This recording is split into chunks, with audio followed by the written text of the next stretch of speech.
It was an immense relief to the mother. Immense खूप जास्त. To get rid of Phatik. To get rid of म्हणजे एखाद्या गोष्टीपासून सुटका मिळवणे.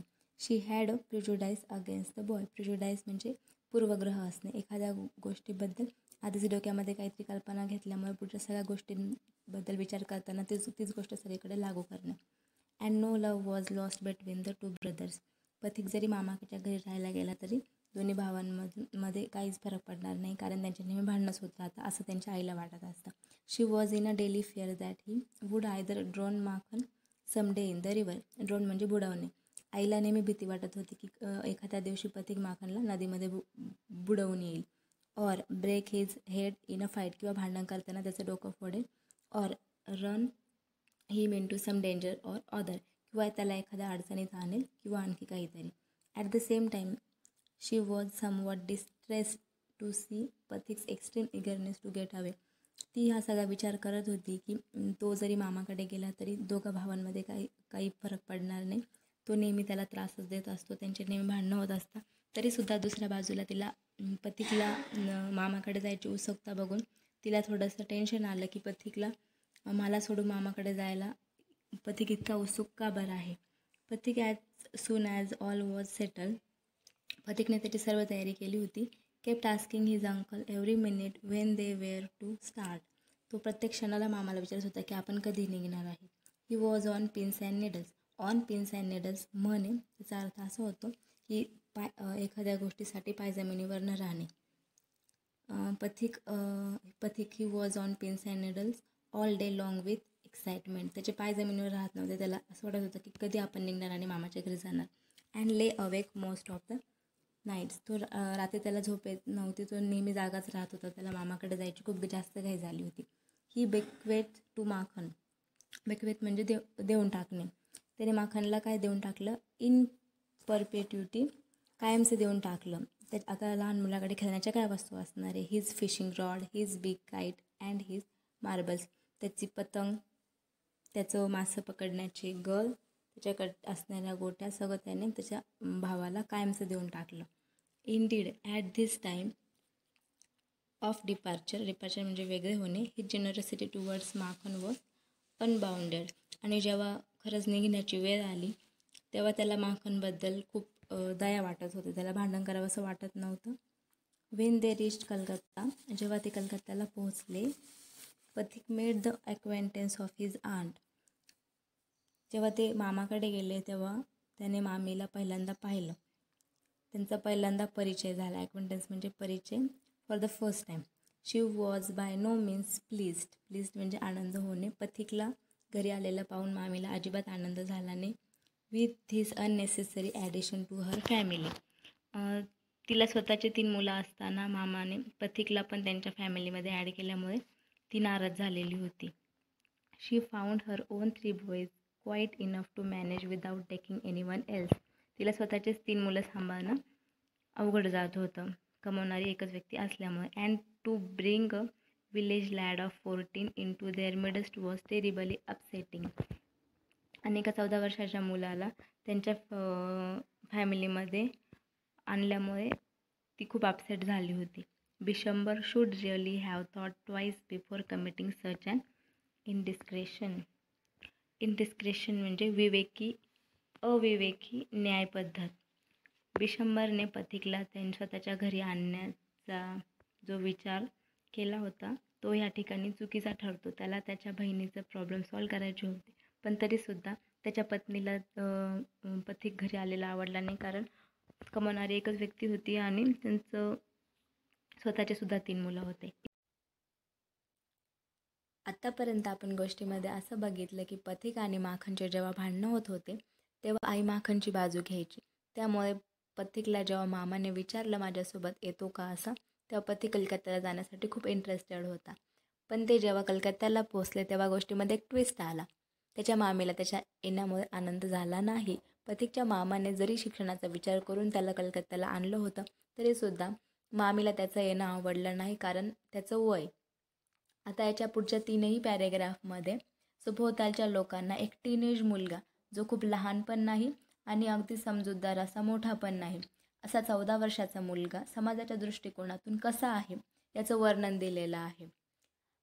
In this world of human affairs there is no worse nuisance than a boy at the age of 14. म्हणजे लेखकाला असं म्हणायचं आहे की आजूबाजूच्या लोकांना एक 14 वर्षाचा मुलगा ही खूप जास्त उपद्रवी अशी गोष्ट वाटते. He is neither ornamental nor useful. म्हणजे 14 वर्षाचा मुलगा अगदी तो काही लोकांना त्याचं कौतुक वाटेल असा तो शोभेचा सुद्धा नाही आणि तो काही युजफुल पण नाही. It is impossible to shower affection on him as on little boy and he is always getting in the way. म्हणजे एखादा लहान मुले छोटं बेबी, तर त्याच्यावर जसं आजूबाजूचे लोक प्रेम व्यक्त करतात त्याच प्रकारचं प्रेम त्या टीनेज मुलावर व्यक्त करणं इम्पॉसिबल आहे. If he talks with a childish Lisp म्हणजे बोबडे बोलणे. जर तो मुलगा बोबडं बोलला तर त्याला अगदी खूप लहान बाळ आहे म्हणून चिडवलं जाईल किंवा त्याला लहान असं म्हटलं जाईल. And if he answer in a grown up way, आणि जर त्याने मोठ्यांसारखं उत्तर दिलं, he is called impertinent. Impertinent म्हणजे उद्धट, तो एक उद्धट समजला जाईल. इन फॅक्ट म्हणजे एकंदर परिस्थितीत अशी आहे की any talk at all from him is resented. म्हणजे तो कसाही बोलला कसाही वागला तरी लोक नाराजीच व्यक्त करतात. रिझेंटेड म्हणजे नाराजी. Then he is at the unattractive growing age. म्हणजे तो अशा वयामध्ये पोचलेला आहे की तो कोणालाच नकोसा आहे. लहान मूल सगळ्यांना हवंसं असतं आणि एखादी समजूतदार मोठा झालेला मुलगा समजूतदार आहे, त्याला काहीच सांगावं लागत नाही, समजूतदारपणे तो त्याची कामं करतो. पण मधल्या वयातले मुलं जे कोणालाच नकोशा असतं असं इथं लेखकाचं म्हणणं आहे. Unattractive age. He grows out of his cloth with indecent haste. Haste म्हणजे अगदी जलद गतीने, घाईने. म्हणजे सगळ्यांना असं वाटतं की ही मुलं किती फास्ट मोठे होऊन गेले. His voice grows hoarse and breaks and cowers. त्यांचा आवाज बदलून जातो, आवाज अगदी कर्कश असतो.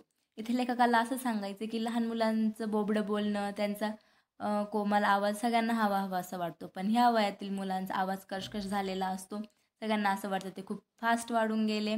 His face grows suddenly angular and unsightly. लहान मूल जसं खूप छान दिसतं तसं या वयातील मुलांचं चेहरा बेडब होऊन गेलेला असतो, टोकदार होऊन गेलेला असतो. It is easy to excuse the shortcomings of early childhood but it is hard to tolerate even unavoidable lapses in a boy of 14. Lapses म्हणजे छोटीशी चूक. इथे लेखक असा म्हणतोय का एखादी छोटीशी चूक जी कशी आहे अनअवॉइडेबल, म्हणजे ती आपण टाळू शकत नव्हतं. अशा काही चुका असतात ज्या आपल्या हातात नसतात, त्या घडल्याच. पण त्या जर ह्या टीनेज मुलांकडून घडल्या तर आपल्याला अजिबात सहन करायची शक्ती नसते. टॉलरेट करणे म्हणजे सहन करणं, म्हणजे ते सहन करणं आपल्याला खूप हार्ड वाटतं. आणि लहान मुलांमध्ये जी गुण असतात ती कमतरता ह्या मुलांमध्ये असते टीनेजमधल्या. त्याच्यामुळे आपण लहान मुलांना एखादी चूक केल्यावर कसं माफ करतो, एक्सक्यूज म्हणजे माफ करणं. त्या लहान मुलांना माफ करणं खूप इझी आहे. पण ह्या वयातील मुलांनी काहीही चूक केली तरी आपल्याला आपल्याला चिडचिड होते. घरातल्या लोकांना काही चिडचिड करायला लागतात, त्यांना ते टॉलरेट करणं हार्ड वाटतं. The lad himself becomes painfully self conscious. Lad म्हणजे मुलगा. तो जो मुलगा आहे तो आजूबाजूच्या सभोवतालच्या वातावरणामुळे तो स्वतःच सेल्फ कॉन्शियस होऊन जातो. सेल्फ कॉन्शियस म्हणजे स्वतःच्याच विश्वात रमणारा. म्हणजे तो आजूबाजूच्या लोकांसोबत वावरताना तो लाजाळू होऊन जातो, तो नेहमी स्वतःच्याच विश्वात रमतो. When he talks with elderly people he is either unduly forward or else so unduly shy. Unduly म्हणजे अतिप्रमाणामध्ये. म्हणजे जेव्हा अशी मुलं मोठ्या व्यक्तींसोबत बोलत असतात तेव्हा ते असं अगदी ओव्हर करतात, फॉरवर्ड, किंवा मग ते खूप जास्त लाजतात. That he appears ashamed of his very existence. म्हणजे त्यांनाच कळत नाही कसं वागावं. कधी कधी त्यांना स्वतःच्या अस्तित्वाचीच लाज वाटत असते. एक्झिस्टन्स म्हणजे अस्तित्व, अशेम म्हणजे लाज वाटणे. Next paragraph. It is at this very age when in his heart of heart a young lad most craves for recognition and love. क्रेव्ज म्हणजे एखाद्या गोष्टीसाठीची तीव्र इच्छा. मग ह्या वयामध्ये म्हणजे मागच्या पॅरेग्राफचा एंड असा झाला की त्यांना स्वतःच्या अस्तित्वाचीच लाज वाटत असते. पण तरीसुद्धा त्यांच्या मनात कुठेतरी त्यांच्या मनात कुठेतरी त्यांना ओळख आणि प्रेम ह्या गोष्टी मिळाव्या ह्यासाठी त्यांची खूप तीव्र इच्छा असते ह्या दोन गोष्टींसाठी. And he becomes the devoted slave of anyone who shows him consideration म्हणजे विचारात घेणे. त्यांना ओळख हवी असते, प्रेम हवं असतं आणि जो कोणी त्यांना ह्या दोन गोष्टी देईल, त्यांचा कोणीतरी विचार करेल, त्यांच्यासाठी ते अगदी डिवोटेड स्लेव होऊन जातील. स्लेव म्हणजे गुलाम आणि डिवोटेड म्हणजे एखाद्या गोष्टीसाठी वाहून घेणे, म्हणजे भक्त होऊन जाणे एखाद्या गोष्टीसाठी. म्हणजे जो कोणी त्यांच्या वयाचा आहे किंवा मोठी व्यक्ती जरी असली तरी ते त्यांचा विचार करा, त्यांच्याशी नीट बोलता, तर ते त्यांच्या खूप जास्त क्लोज होऊन जातात. म्हणजे ते त्या व्यक्तीसाठी काहीही करायला तयार होऊन जातात. But none dare openly love him. पण कुणीसुद्धा असं त्यांच्यासोबत ओपनली वागण्याचा प्रयत्न करत नाही. कुणीच त्यांच्याशी प्रेमाने वागण्याचा प्रयत्न करत नाही. For that would be regarded as undue indulgence and therefore bad for the boy. आणि काय होतं, कोणीच त्यांच्याशी असं मोकळेपणाने प्रेमाने व्यक्त होत नाही. त्यामुळे काय होतं, अनड्यू म्हणजे अयोग्य आणि इंडल्जन्स म्हणजे वापर करणे. लेखकाला असं म्हणायचं की हे वय असं आहे की आजूबाजूच्या लोकांचं प्रेम त्या व्यक्तींना भेटलं नाही, तर बाहेर कुठेतरी ह्या मुलांचा चुकीच्या पद्धतीने वापर केला जाऊ शकतं आणि ते त्या मुलासाठी वाईट आहे. Therefore bad for the boy. So what with scolding and chiding he becomes very much like a stray dog that has lost his master. लेखक असं म्हणतोय की अगदी काहीतरी त्या मुलासोबत वाईट घडण्यापेक्षा कोणीतरी त्या मुलाला फक्त भांडलंय आणि ओरडलंय, तर इतकं काय घडलं. अशा वयातील मुलांचा लेखक असं वर्णन करतो की ह्या वयातील मुलं म्हणजे भटके कुत्रे, ज्या कुत्र्याचा मालक हरवलेला आहे. म्हणजे त्यांना काहीच सुचत नाही कसं वागावं आणि आजूबाजूचे लोकसुद्धा त्यांना चांगली वागणूक देत नाही. For a boy of 14 his on home is the only paradise. 14 वर्षाच्या मुलांसाठी फक्त त्यांचं स्वतःचंच घर स्वर्ग असतं, का तिथलेच लोक त्यांना थोड्याफार का प्रमाणात चांगली वागणूक देतात आणि तिथेच त्यांना थोड्याफार प्रमाणात चांगलं वातावरण भेटतं. पॅराडाईज म्हणजे स्वर्ग. To live in a strange house with a strange people is little sort of torture. अनोळखी लोकांसोबत अनोळखी लोकांमध्ये घरात राहणं हे एक प्रकारचं टॉर्चरच आहे. व्हाईल आणि त्या टॉर्चरमध्ये अजून काय घडतं, the height of bliss is to receive the kind looks of woman and never to be slighted by them. इथे वुमन म्हणजे कोणाचं वर्णन केलेलं आहे, पथिकच्या मामीचं, की त्या पथिकच्या मामीकडून त्याला थोडेफार असे दयाळूपणाचं वागणं भेटलं आणि स्लायटेड म्हणजे तुच्छ लेखणे. आणि तिने जर त्याला कधी असं तुच्छ लेखलं नाही, त्याच्याकडे दुर्लक्ष केलं नाही, never to be slighted by them, तर त्याला खूप त्या गोष्टीमध्ये धन्यता वाटेल. ब्लिस म्हणजे धन्यता वाटणे. तर हे तिन्ही पॅरेग्राफ टीनेज मुलांसोबत लोक कसे वागतात, आजूबाजूचं वातावरण कसं असतं त्याच्यावरती होते. आता नेक्स्ट पॅरेग्राफपासून परत स्टोरी सुरू होते. It was anguish to Pathik to be unwelcome guest in his aunt's house. Anguish म्हणजे पेनफुल म्हणजे वेदनादायक. अनवेलकम गेस्ट म्हणजे पथिकला त्याच्या मामाच्या घरी न बोलवलेलं पाहुण्यासारखं राहावं लागतंय, म्हणून त्याला ते तिथलं वातावरण खूप वेदनादायक वाटत होतं. Despised by this elderly woman and slighted on every occasion. Despised आणि स्लायटेड हे दोन्ही समानार्थी शब्द, त्या दोघांचाही अर्थ तुच्छ लेखणे असाच होतो. पथिकची मामी त्याला प्रत्येक क्षणाला प्रत्येक प्रसंगाला एव्हरी ओकेजनला त्याला तुच्छ वागणूक देत होती. If she ever asked him to do anything for her. जर तिने कधी त्याला तिच्यासाठी काही काम करायला सांगितलं असतं, ही वूड बी सो ओव्हरजॉय, त्याला खूप आनंद झाला असता, that he would overdo it and then she would tell him not to be so stupid but to get on with his lesson. त्याला खूप आनंद झाला असता, तिने काही करायला लावलं असतं, त्याने लगेच ते केलंही असतं आणि तिने असं म्हणावं की स्टुपिड मूर्खासारखं वागू नको, तुझा अभ्यास कर. हे सगळं पथिकला वाटत होतं, पथिकच्या अशा अपेक्षा होत्या. The cramped atmosphere of neglect in his aunt's house oppressed Pathik so much that he felt that he could hardly breathe. Oppressed म्हणजे पछाडणे. तर पथिकला कुठल्या गोष्टीने पछाडले? Cramped atmosphere of neglect in his aunt's house. त्याच्या मामीच्या घरामध्ये त्याला नेग्लेक्ट करणे म्हणजे दुर्लक्ष करणे. त्याला त्याला कोणीच कन्सिडर करत नव्हतं. म्हणजे मामीच त्याची कन्सिडर करत नव्हती, त्याच्याकडे दुर्लक्ष करत होती. तर असं क्रॅम्प्ड म्हणजे कोंडलेलं वातावरण. तर अशा वातावरणामध्ये पथिकला असं वाटायचं की त्याला मोकळा श्वाससुद्धा घ्यायला त्रास होतोय. He could hardly breathe. He wanted to go out in to the open country. त्याला मोकळ्या वातावरणात जावंसं वाटत होतं. And feel his lungs and breathe freely. Lungs म्हणजे फुफ्फुसे. त्याला असं वाटत होतं की मोकळ्या वातावरणात जावं आणि स्वतःच्या लंग्समध्ये खूप अशी स्वच्छ हवा घ्यावी आणि मोकळा श्वास घ्यावा. But there was no open country to go. पण असं कुठलंच मोकळं वातावरण तिथे नव्हतं. Surrounded on all sides by Calcutta houses and walls. चारही बाजूंनी फक्त घरं आणि भिंती एवढंच वातावरण होतं तिथे. Be would dream night after night of his village home. त्याला आता त्याला तिथे करमत नव्हतं आणि त्याला रात्रीसुद्धा दर रात्री त्याला फक्त त्याच्या गावाच्या घराचे स्वप्न पडत होते. And long to be back there. त्याला तिकडे जावंसं वाटत होतं. तिथल्या वातावरणात त्याला फिरावंसं वाटत होतं. He remember the glorious meadow where he use to fly his kite all day long. Meadow म्हणजे गवताचं मैदान म्हणजे कुरणाचा प्रदेश. तर त्याला तो गवताचा प्रदेश आठवतो. ग्लोरियस अगदी आनंददायक प्रदेश आठवतो, जिथे तो पतंग उडवत होता पूर्ण दिवस. तो अगदी दिवसभर खेळतच होता, तो अभ्यास करत नव्हता. And broad river banks. आणि तो नदी किनारचा खूप मोठा असा प्रदेश. Where he would wander about the livelong day singing and shouting for joy. जिथे तो पूर्ण दिवस गाणे म्हणत गुणगुणत होता, ओरडत होता, आनंदात होता. The narrow brook where he could go and dive and swim at any time he like. Brook म्हणजे तलाव किंवा छोटं असं तळ. नॅरो म्हणजे छोटंच होतं.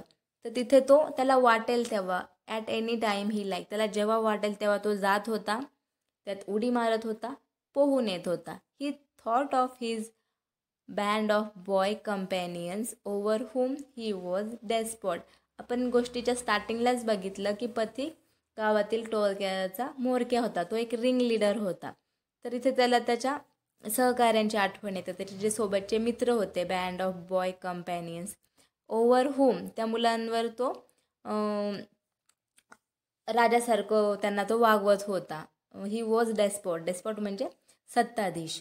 And above all. आणि ह्या सगळ्यांच्यावरती ह्या सगळ्या गोष्टींची त्याला आठवण येतच होती, पण त्याला सगळ्यात जास्त कसली आठवण येत होती तर the memory of that tyrant mother of his.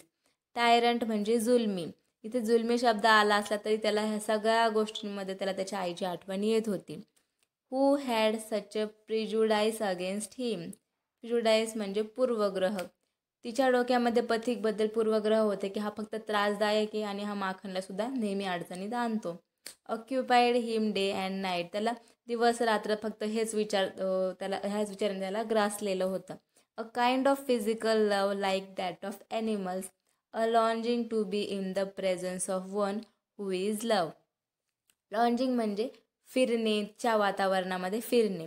आता इथे presence of one who is love म्हणजे कोणीतरी आपल्यावर प्रेम करतं, त्याच्यासोबत राहणं हेच त्याच्यासाठी खूप जास्त गरजेचं होतं ह्या वयामध्ये. त्याच्या मामीचं त्याच्यावर काही त्या प्रकारचं प्रेम नव्हतं, ती फक्त त्याचा राग करत होती. इथे असं म्हटलं की प्राण्यांचं जसं एकमेकांवर निष्पाप प्रेम असतं, तशा प्रेमाची त्याला सध्या गरज वाटते. अँड इनएक्सप्रेसिबल म्हणजे जे व्यक्त करता येत नाही. विस्टफुलनेस ड्युरिंग ॲब्सेन्स. विस्टफुलनेस म्हणजे उदासपणा. त्याला ह्या सगळ्या गोष्टी नाही आहे. ॲब्सेन्स म्हणजे त्या गोष्टी सध्या प्रेझेंट नाही आहे, त्यामुळे त्याला खूप उदास वाटतं आहे. A silent cry of inmost hurt for the mother. म्हणजे तो मोकळेपणाने रडू पण शकत नाही, तो मनातल्या मनात रडतो त्याच्या आईसाठी.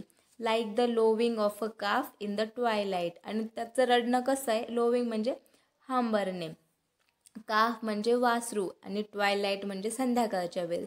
संध्याकाळ झाल्यावर वासरू त्याच्या आईसाठी जसं हंबरतं, त्याला माहिती का आता संध्याकाळ झाली, माझी आई येणारच आहे. त्याला आई दिसत नसली तरी तो आईसाठी ओरडत असतो. धिस लव. अशा प्रकारचं प्रेम प्रतीकला हवं होतं त्याच्या आईसाठी. त्याला आता ह्या अरुंद वातावरणामध्ये फक्त आणि फक्त त्याच्या आईची आठवण येत होती. जरी ती त्याला जुलमी वाटत होती, तिच्या मनात त्याच्याबद्दल पूर्वग्रह होते, तरीसुद्धा त्याला त्याच्या आईची आठवण येत होती. Which was almost an animal instinct. वासराला जसं अंतर्प्रेरणेने माहितीच असतं की संध्याकाळ झाली, माझी आई येणारच आहे, त्याचप्रमाणे पथिकला सुद्धा त्याच्या आईची, आता त्याची आई दिसत नसली तरी त्याला त्याची आई तिथं हवी होती. Agitated, shy, nervous, lean, uncouth and ugly boy. आता पथिकसाठी हे सगळे शब्द पथिकचं वर्णन करणारे आलेले, की तो आता खूप लाजाळू होऊन गेला, त्याला मोकळेपणाने व्यक्त होता येत नव्हतं. तो जेव्हा गावाकडे होता तेव्हा तो कुठल्याच गोष्टीला लाजत नव्हता. त्याला जे हवं होतं ते तो करत होता, मुक्तपणे बागडत होता, खेळत होता, कोणावरही ओरडत होता. पण तो आता लाजाळू होऊन गेला आहे, नर्वस होऊन गेला आहे, लीन म्हणजे अगदी दुबळा होऊन गेला आहे, त्याला काहीच बोलता येत नाही त्याच्या मामीच्या धाकामुळे. अनकाऊथ अनकाऊथ आणि अगली दोन्ही शब्द सिनोनिम आहे. त्यांचा अर्थ कुरूप असा होतो, म्हणजे नकोसं झालेला.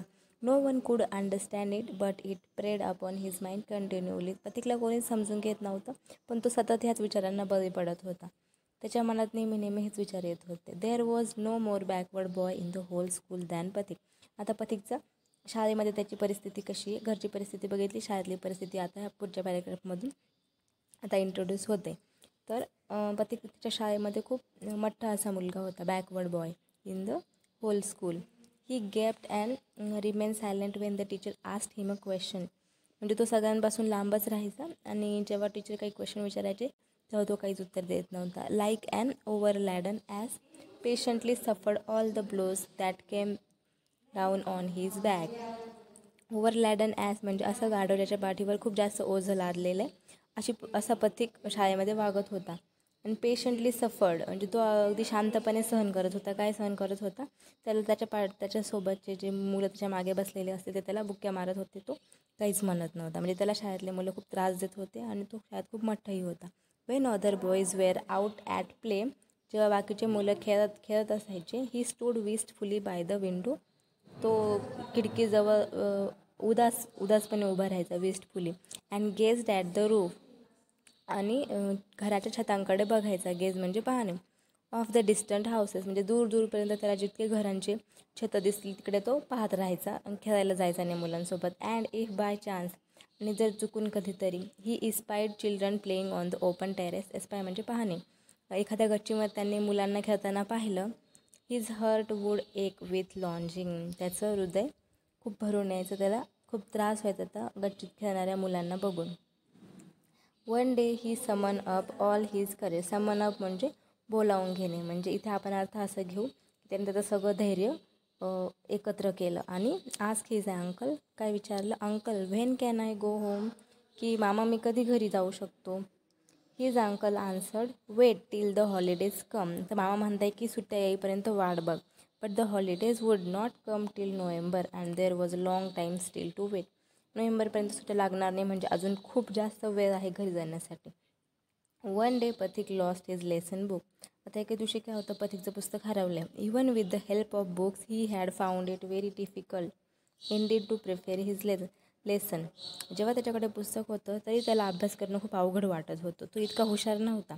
Now it was impossible. आणि आता तर पुस्तकच हरवले, त्याला आता खूप अवघड परिस्थिती होऊन गेली शाळेमध्ये. Day after day the teacher would cane him unmercifully. Unmercifully म्हणजे निर्दयीपणे, आणि केन म्हणजे काठी. मग त्याला ते काठीने मारत होते, काठीने शिक्षा देत होते, छड्या देत होते, आणि ते अजिबात त्याच्यावर दया दाखवत नव्हते. His condition become so abjectly miserable. त्याची शाळेतली परिस्थिती खूप लाजिरवाणी होऊन गेली होती. ऑब्जेक्ट म्हणजे अपमानास्पद. Even his cousins were ashamed to own him. म्हणजे त्याचे जे मामाचे जे मुलं होते, त्याचे मामे भाऊ, त्यांनासुद्धा पथीची लाज वाटत होती. ते ओळख दाखवत नव्हते की हा आमचा भाऊ आहे असं. दे बिगॅन टू जीर and insult him more than the other boys. म्हणजे शाळेतले मुलं पथिकला जेवढा त्रास देत होते त्याच्यापेक्षा जास्त ते पथिकचे मामाचे मुलंच त्याला त्रास देत होते, त्याचा अपमान करत होते. He went to his aunt at last. आणि शेवटी तो मामीकडे गेला. And told her that he had lost his book. आणि मामीला सांगितलं की मामी माझं पुस्तक हरवलं आहे. His aunt pursued her lips in a contempt. Pursue म्हणजे चालू करणे, आणि कंटेम्प्ट म्हणजे तिरस्काराने. म्हणजे त्याच्या मामीने तिरस्काराने बडबड करायला सुरुवात केली. काय म्हणते ती? And said you great clumsy country lout. Country lout म्हणजे खेडवळ. आणि क्लमसी म्हणजे अनाडी. त्याला भांडते की how can I afford with all my family to buy new books 5 times a month. माझी स्वतःची फॅमिली सांभाळून मी तुला दर महिन्याला 5-5 पुस्तकं कुठून घेऊन देऊ. त्याला अशी ती भांडते त्याला. That night on his way back from school. आणि मग त्या दिवशी म्हणजे त्याला मामी भांडल्यानंतरच्या दुसऱ्या दिवशी जेव्हा तो शाळेतून घरी येत होता त्या दिवशी काय घडलं. Pratik had a bad headache. त्याचं खूप जास्त डोकं दुखत होतं. With a fit of shivering. आणि त्याचं अंग खूप थरथर कापत होतं. He felt he was going to have an attack of malarial fever. त्याला असं वाटलं की त्याला मलेरिया झाला आणि त्याला आता मलेरियाचा ताप येणार आहे. His one great fear was that he would be a nuisance to his aunt. त्याला ताप का आला. लेखकाचं असं म्हणणं आहे की तो त्याच्या मामीला खूप घाबरत होता.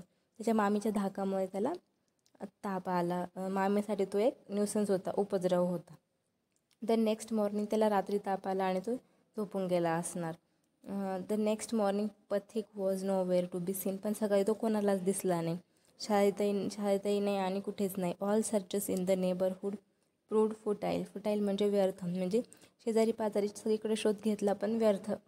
The rain had been pouring in torrents all night. Torrents म्हणजे मुसळधार. पाऊस खूप मुसळधार पडत होता रात्रीपर्यंत. म्हणजे सकाळपासून पथिक नव्हता म्हणजे पथिक पूर्ण दिवसभर गायब होता. And those who went out in search of the boy got drench through to the skin. Drench म्हणजे खूप ओलेचिंब होऊन जाणे. जे पथिकला शोधायला गेले होते ते खूप जास्त ओलेचिंब होऊन आले होते ॲट लास्ट. आणि शेवटी Bishambar asked help from the police. आणि मग पोलिसांकडे तपास करण्याचं त्याने सोपवलं काम. At the end of the day. आणि मग सरते शेवटी police van stopped at the door before the house. आणि त्यांच्या घराजवळ पोलिसांची व्हॅन आली. It was still raining. पाऊस अजूनही चालूच होता. Streets were all flooded. अगदी पूर आला होता रस्त्यांवर. 2 constables brought out Pathik in their arms and placed him before the Bishamber. आणि 2 कॉन्स्टेबलनी पथिकच्या मामांसमोर पथिकला उभं केलं. He was wet through from head to foot. Pathik अगदी डोक्यापासून पायापर्यंत पूर्ण ओलाचिंब झालेला होता. मडी ऑल ओव्हर. अगदी चिखलाने माखलेला होता. His face and eyes flushed red with fever. त्याचा चेहरा आणि डोळे तापाने अगदी लालबंद झालेले होते. And his limbs all trembling. त्याचे पाय खूप थरथर कापत होते. Bishamber carried him in his arms and took him in to the inner apartment. बिशंबरने त्याला असं कडेवर उचलून घेतलं आणि घरात घेऊन आला. वेन हिज वाईफ सॉ हिम. आणि जेव्हा मामीने पथिकला पाहिलं तेव्हा तिने भांडायला परत सुरुवात केली. ती मामाला बोलते की what a heap of trouble this boy has given us. Heap म्हणजे ढीग आणि ट्रबल म्हणजे अडचणी. Hadn't you better send him home. म्हणजे या मुलांनी आपण अगदी अडचणींचा ढीग लावला आहे आपल्यासमोर. तुम्ही याला त्याच्या घरी का पाठवून देत नाही. Pathik heard her words and sobbed out loud. मामीचे हे शब्द ऐकल्यानंतर पथिक जोराने रडायला लागला आणि म्हणाला, uncle I was just going home but they drag me back again. की मामा मी घरीच जात होतो. म्हणजे पथिकने पेशन्स सोडले होते की सुट्ट्या लागतील आणि घरी जाता येईल. त्याने स्वतःच घरी जायचा निर्णय केला होता म्हणून तो सकाळी निघून गेलेला होता. पण त्या 2 पोलिसांनी त्याला पकडून आणलं आणि परत मामासमोर घेऊन आले. The fever rose very high and all that night the boy was delirious. त्याचा ताप खूप वाढून गेलेला होता आणि पूर्ण रात्रभर पथिक खूप अस्वस्थ होता. Bishamber brought in a doctor. Pathik open his eyes flushed with fever and look up to the ceiling. Ceiling म्हणजे छताकडे. तर तापाने तो फणफणत होता. त्याने वरती छताकडे बघितलं अँड सेड वॅकंटली. आणि तो निरर्थकपणे म्हणाला, uncle have the holidays come yet. May I go home. अजून तरी सुट्ट्या लागल्या का. मी घरी जाऊ शकतो का. Bishambar वाईप the tears from his on eyes. आणि पथिकचे हे शब्द ऐकून बिशंबरच्याच डोळ्यात पाणी आलं. त्याला खूप वाईट वाटायला लागलं की मी या मुलाची कशी अवस्था करून ठेवली. त्याला घरी जायचं त्याला इथे अजिबात करमत नाही. त्याला ताप येऊन गेला मामीच्या धाकाने म्हणून बिशंबरच्या डोळ्यात पाणी आलं. Bishamber took Pathik's lean and burning hands in his own and sat by him through the night. बिशंबरने त्याचं तापलेले हात स्वतःच्या हातात घेतले आणि तो रात्रभर त्याच्या शेजारी बसून राहिलेला. The boy began again to mutter. आणि तो बडबडत होता झोपेमध्ये रात्रीच्या. At last his voice become excited. आणि तो झोपेमध्ये काहीतरी बडबडत होता आणि अचानक त्याचा आवाज वाढला. Mother he cried don't beat me like that mother I am telling the truth. म्हणजे तो झोपेत काय बडबडत होता की आई मला मारू नको मी खोटं बोलत नाही आहे. म्हणजे त्याला झोपेमध्ये त्याची आई आठवत असेल की त्याला ती मारते आणि माखनची बाजू घेते. म्हणजे अजूनसुद्धा त्याच्या मनामध्ये त्याच्या आईबद्दल हीच इमेज आहे का ती माखनची बाजू घेते आणि मला मारते माझी चुकी नसताना. तरीसुद्धा त्याला त्याच्या आईकडेच जायचं आहे. The next day Pathik became conscious for a short time.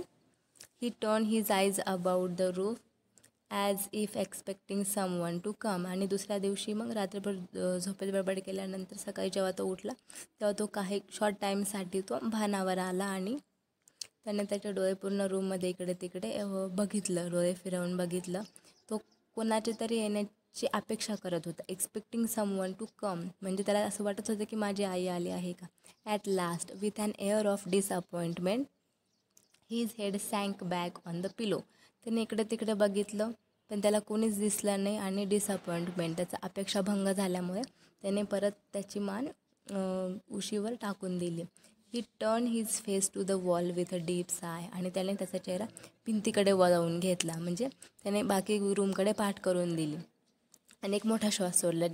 Bishambar new his thoughts. आणि बिशंबर त्याचं हे वागणं बघून बिशंबरला त्याचे सगळे विचार कळत होते. Bishambar bending down his head whispered.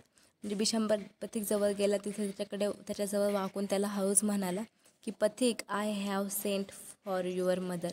की मी तुझ्या आईला बोलवणं पाठवलेलं आहे. The day went by. आणि तो दिवस निघून गेला. The doctor said in a troubled voice that the boys condition was very critical. Doctor सांगताय की त्याची परिस्थिती खूप जास्त बिघडलेली आहे.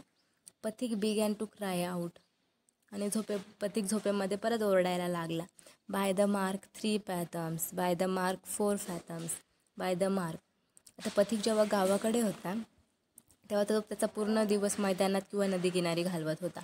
आता नदीमध्ये ज्या होड्या जायच्या त्या पुढे पुढे जाताना ते लोक पाण्याची खोली मोजत होते.